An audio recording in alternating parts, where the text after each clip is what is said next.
NCP এবং ছাত্রদলের মধ্যে বিন্দু পরিমাণ কোনো সংঘাত ঘটে নাই। প্রথমত কথা হচ্ছে এটা। দ্বিতীয়ত কথা হচ্ছে আপনার এনসিপি নামে যে লোকটা তাকে এনসিপি দাবি করতেছে, ও পূর্বে ছাত্রলীগের একজন সক্রিয় কর্মী ছিল এবং কি সে 5 তারিখের আগে পর্যন্ত সে ছাত্রলীগের বিভিন্ন কর্মকাণ্ডে বিভিন্ন অনুষ্ঠানে সে উপস্থিত থাকে। দ্বিতীয়ত ব্যাপারটা হচ্ছে ক্যাম্পাসে বড় ভাই ছোট ভাই হাঁটার সময় মিস্টেক হয়েছে। এই মিস্টেক থেকে বড় ভাই ছোট ভাইরে বললো, এই তোমার তো আমি চিনছি, তুমি তো ছাত্রলীগ করতা। পরে বলছে যে ছাত্রলীগ করছি কি হয়েছে, তো ও বললো যে ছাত্রলীগ তো নিষিদ্ধ ঘোষিত সংগঠন। এই কথা বলতেছে ঠিক আছে, ওকে ফাইন। এই কথা বলার পরে বের হয়ে চলে আসছে। বের হয়ে চলে আসার পরে আমাদের এখানে নিচে আসছে, আমাদের যে ক্যাম্পাসের সামনে, আমাদের অডিটোরিয়ামের সামনে ওর নিচে। এবার এখন আমরা সবাই একসাথে বসে আছি, ওই এখান দিয়ে আসছে, আমাদের সাথে হ্যান্ডশেক করে চলে যাচ্ছে। এমন টাইমে তেজগাঁ থানা থেকে, শেরেবাংলা থানা থেকে পুলিশ আসলো, এসআই আসলো। এসআই এসে বললো যে ওনারা নাকি আপনারা জিম্মি করে রাখছেন। তা আমি বলতেছি ওই তো আপনার সামনে আছে, তাহলে ওনাকে জিম্মি করা হলো কোথায়? এর পরবর্তীতে আপনার মানে কোনো কিছুই না, কোন একটা কারণে কোথায় থেকে ওরা এসব প্ল্যান করে আসে, এটা সম্পূর্ণ নিচুক একটা প্ল্যান করে বুঝতে পারলাম। ওকে বললো যে কোথায় থেকে ফোন আসলো, তুমি হসপিটালে যে ভর্তি হও, শুয়ে থাকো, হ্যাঁ তোমার এটা সেটা হবে, তোমার নিয়ে আমরা কিছু ইয়ে করতে চাচ্ছি। এখন ব্যাপারটা হচ্ছে ভাই, বাংলাদেশ জাতীয় ছাত্রদলের নেতা কর্মী আজকে দীর্ঘ 1 বছর, জুলাই আগস্টের পরে তেজগাঁ কলেজে ছাত্রদল 1 বছর যাবত অবস্থান করতেছে।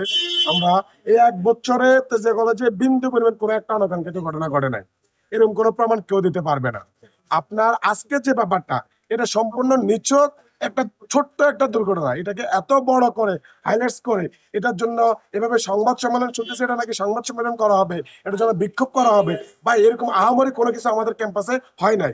এখন ব্যাপারটা হচ্ছে যারা অনলাইন ভিত্তিক নিজেদেরকে ইস্যু খোঁজ করে নিজেদেরকে মানে জানান দেওয়ার জন্য, মানে তারা তো একটা হচ্ছে, একটা জিনিস হচ্ছে যে তারা তাদের বিভিন্ন বড় বড় ঘটনাগুলো তারা চেপে রাখার জন্য তারা বিভিন্ন ধরনের ইস্যু খোঁজ করে। তারা এই ছোট্ট একটা নিছক ঘটনা, যে এনসিপি নিজেকে দাবি করতেছে, সে কিন্তু এনসিপির, আমাদের তেজগাঁ কলেজ এনসিপির কিন্তু কোনো কমিটিও নাই, আমাদের তেজগাঁ কলেজ এনসিপির কমিটিও নাই। এমনকি সে এনসিপির যে নেতা দাবি করতেছে, কোথায় জায়গার নেতা, সে ওইটাও কিন্তু আপনার ক্লিয়ার করে বলতে পারে নাই। সে শুধু বলছে আমি এনসিপি করি। এই হচ্ছে ব্যাপারটা, এখানে আহামরি ওরকম কোনো কিছু ঘটে নাই, কিন্তু তারা এটারে অনেক বড় তৈরি করে, অনেক বড় ভাবে তৈরি করে নিয়ে যাচ্ছে। এটা কি মানে আমরা বলতে চাচ্ছি যে আমরা মব দেখতেছি, এটা কি এক ধরনের মবের শিকার করতেছে আমাদেরকে? আমরা এখন এইটার প্রশ্ন আপনাদের কাছে। ভাই আপনি বললেন যে উনি হচ্ছে নারায়ণগঞ্জে ফতুল্লা থানা ছাত্রলীগের ওইখানে ওয়ার্ড ছাত্রলীগের সাধারণ সম্পাদক বা এরকম কিছু একটা ছিল। ঠিক আছে, এটা সবাই জানে, ক্যাম্পাসে সবাই জানে, ক্যাম্পাসে সবাই ওরা এভাবে জানে। ছাত্রলীগের সবার সাথে ওর মানে হরদমে ওঠা বসা ছিল। বিভিন্ন সময় ছাত্রলীগের কথা বলে বিভিন্ন ছেলেমেয়েদেরকে ফর্ম ফিল আপ করায় দেওয়া, এরকম অনেক কাজও নিত যে ছাত্রলীগের পাওয়ার দিয়ে।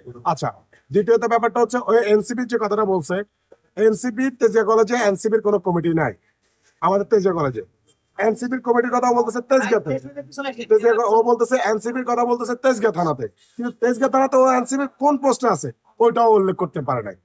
আর আরেকটা জিনিস আপনাদেরকে বলে রাখি, মানে নিছক একটা ঘটনাকে এত ড্রামাবাজ, ভাই রাজনীতি করতে আসছি আমরা, নাটক করতে আসি নাই, অভিনয় করতে আসি নাই। আমরা দেখছি নাটক, দেখছি এক ফ্যাসিস্ট হাসিনাকে, আর নাটক দেখলাম গতকালকে একটা ভিডিও ভাইরাল হলো তারানা হালিমের মাথা ফেটে এরকম একটা ব্যান্ডেজ করা, ব্যান্ডেজ যখন বাতাসে উড়ে গেল দেখলো তারানা হালিমের কিছুই হয় নাই। ঠিক এরকম একটা ছেলে আমাদের সামনে জলজান্ত দাঁড়িয়ে আছে, বলতেছে তার নাকি মাথা ফাটা।